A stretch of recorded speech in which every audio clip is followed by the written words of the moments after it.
Gisaulog karon sa kinatibuk ang simbahan ang kapistahan ni San Marcos, Saint Mark the Evangelist, one of the four writers of the Holy Gospels, the account of the life and works of our Lord Jesus Christ.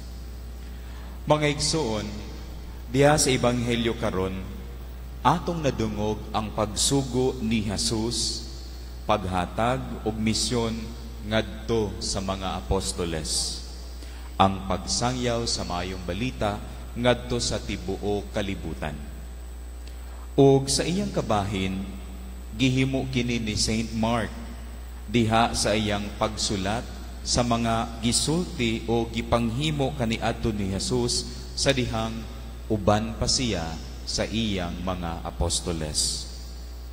Yes, this was his way of preserving what he had seen and heard as a disciple of our Lord Jesus Christ.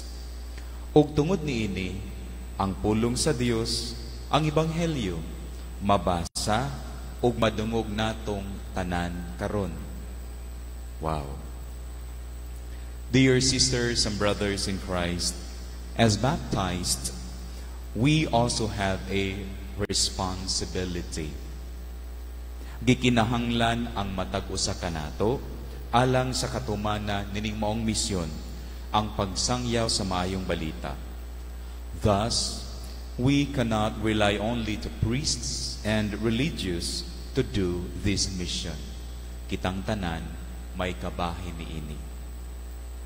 Mga igsuon, kitang tanan sa ngalan ug sa diwa sa sakramento sa bunyag, nakadawat sa gasa o responsibilidad sa pagka-propeta, meaning pagsangyaw sa balaang pulong sa Ginoo ngadto sa atong isig katawo, diha sa atong pagpuyo, pagtuman sa mga pagtulunan sa Dios sa pulong ug sa buhat.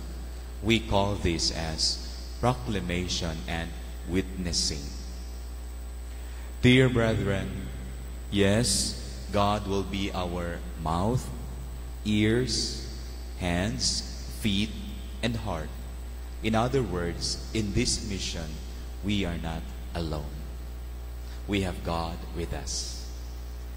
Mga igsuon sa katapusan, himunon ta nato ang atong kabahinan diya sa pagsangyaw sa maayong balita aron si Jesus, ang atong nabanhong Ginoo, mapadayag ngadto sa nagkadaiyang mga tao sa tibuok kalibutan.